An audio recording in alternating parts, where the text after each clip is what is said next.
Commodity content 21 अप्रैल 2026 को Google ने search central live Canada में एक नया शिगुफा छोड़ा, commodity content. Because helpful content नाम की चिड़िया कम कंफ्यूजिंग थी।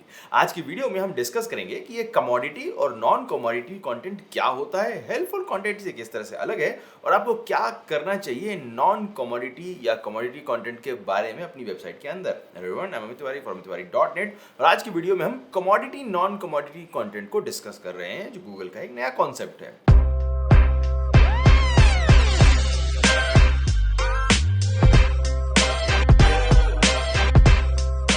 गूगल ने पिछले 6-7 सालों में कुछ ऐसे टाइपराइटर खरीदे हैं जो सीधे सिंपल डायरेक्ट वर्ड्स को टाइप ही नहीं कर पाते हैं। 2022 में हेल्पफुल कंटेंट सिस्टम लॉन्च किया गया था, जिसका काम था ऐसे कंटेंट को प्रेफरेंस देना जो पर्सनल एक्सपीरियंस के बेस पर लिखा हो, ना कि कहीं सुनी बातों के ऊपर।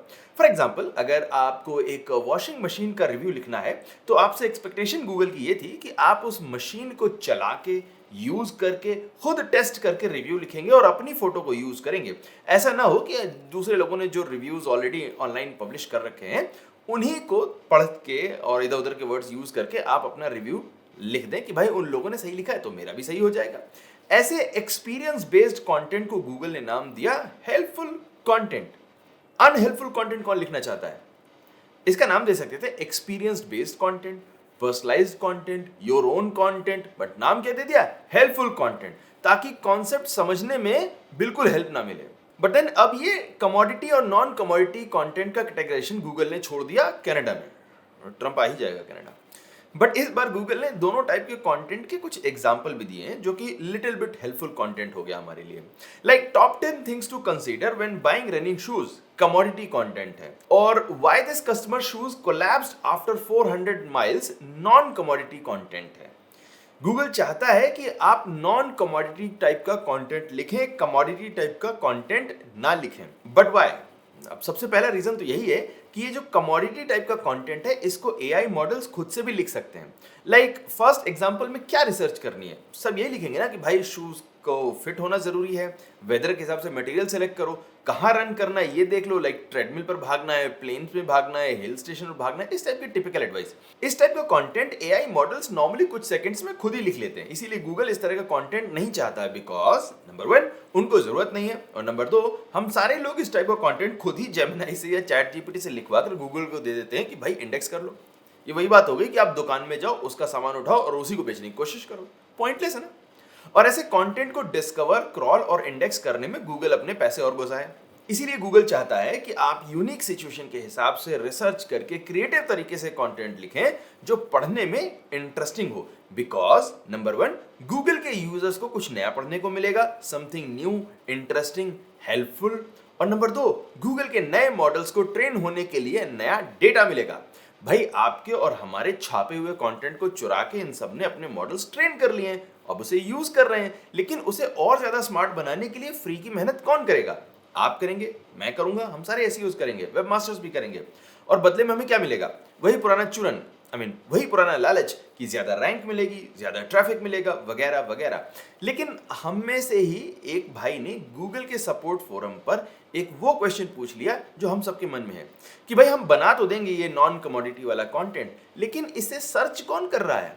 कौन महापुरुष सर्च कर रहा है कि tell me story about why someone shoes fell apart after 400 miles? जब कोई सर्च नहीं कर रहा है, कोई कीवर्ड वॉल्यूम नहीं है, तो ऐसे वर्ड्स को ट्रैफिक कहां से आएगा और हमें फायदा क्या होगा? अब गूगल का कॉन्फिडेंस ये है या बहाना ये है कि उनके सिस्टम स्मार्टली लोगों को आपके कंटेंट को खुद से रेफर कर देंगे। उनका मानना है कि लोग अब एआई सर्च में लंबे लंबे क्वेश्चन पूछ रहे हैं अपनी सिचुएशन के हिसाब से, और आपका कंटेंट भी वहां पर यूज हो सकता है। बट ऐसे कितने लोग होंगे जो इतनी यूनिक क्वेरी कर रहे हैं? परसेंटेज तो कम ही हुआ ना, 0 का 100% भी 0 ही होता है। गूगल के यूजर्स खुश होंगे, गूगल के मॉडल ज्यादा स्मार्ट बन जाएंगे, लेकिन आपको क्या मिलेगा? नाउ इस वीडियो को देखकर गूगल अपनी कमोडिटी और नॉन कमोडिटी वाली गाइडलाइन को वापस नहीं लेने वाला है। सो आपको क्या करना चाहिए? देखिए, अगर आप बहुत ध्यान से देखें तो ये जो कमोडिटी कंटेंट बोला जा रहा है, ये टोफू टाइप का कंटेंट है, जहां पर हम बेसिक कॉन्सेप्ट को इंट्रोड्यूस करते हैं, ऐसे कीवर्ड्स को टारगेट करते हैं जो 2 वर्ड्स के आसपास हों, जिसके ऊपर आप आराम से लिख सकते हैं, इजी तरीके से लिख सकते हैं। इस तरह के कीवर्ड्स पर वॉल्यूम बहुत ज़्यादा होता है और आपको अच्छा ट्रैफिक मिलता है, आपको ऑर्डर, लीड्स वगैरह वगैरह मिलने के चांसेस बढ़ जाते हैं। लेकिन ये जो यूनिक वाला कंटेंट है, जो नॉन कमोडिटी कंटेंट जिसे गूगल बोल रहा है, ये बोफू टाइप का कंटेंट है जो बहुत ही स्पेसिफिक क्वेरीज के लिए लिखा जाता है, जिसमें कन्वर्ट होने के चांसेस बढ़ जाते हैं। यानी कि ये बड़े कीवर्ड्स के लिए लिखा जाने वाला टॉपिक है, जहां पर सर्च वॉल्यूम कम होता है लेकिन आपको कन्वर्जन अच्छे से मिल जाता है।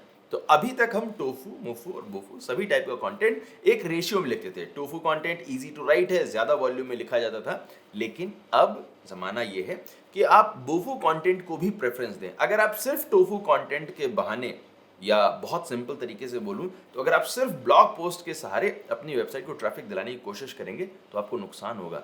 लेकिन अगर आप गूगल की पूरी एडवाइस मान के सिर्फ नॉन कमोडिटी कंटेंट लिखेंगे तो भी प्रॉब्लम होगी।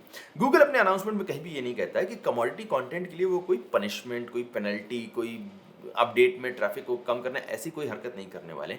इट्स जस्ट दैट उनका मानना है कि लोग नॉन कमोडिटी कंटेंट को ज्यादा चाहते हैं, which is true. I mean लोग तो ये भी चाहते हैं ना कि आप रनिंग शूज उन्हें फ्री दे दें, लेकिन आप नहीं देते हैं।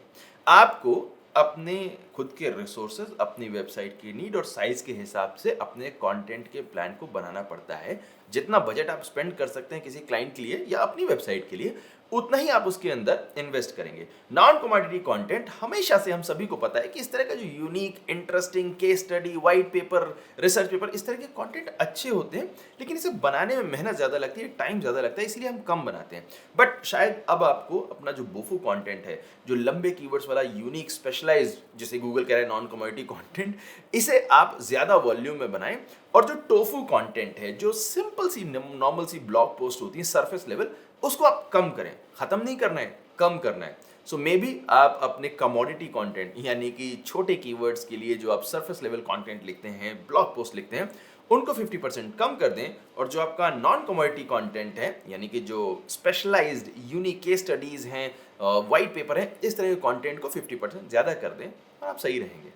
कुछ भी नया नहीं है, कुछ भी बदलने वाला नहीं है, सिर्फ स्ट्रैटेजी के गियर्स चेंज करने हैं। अगर आप फर्स्ट गियर में चल रहे थे तो थर्ड गियर में आ जाएं, स्पेशलाइज कंटेंट ज़्यादा लिखें और आपकी वेबसाइट को ट्रैफिक मिलता रहेगा, गूगल कोई दिक्कत नहीं होगी।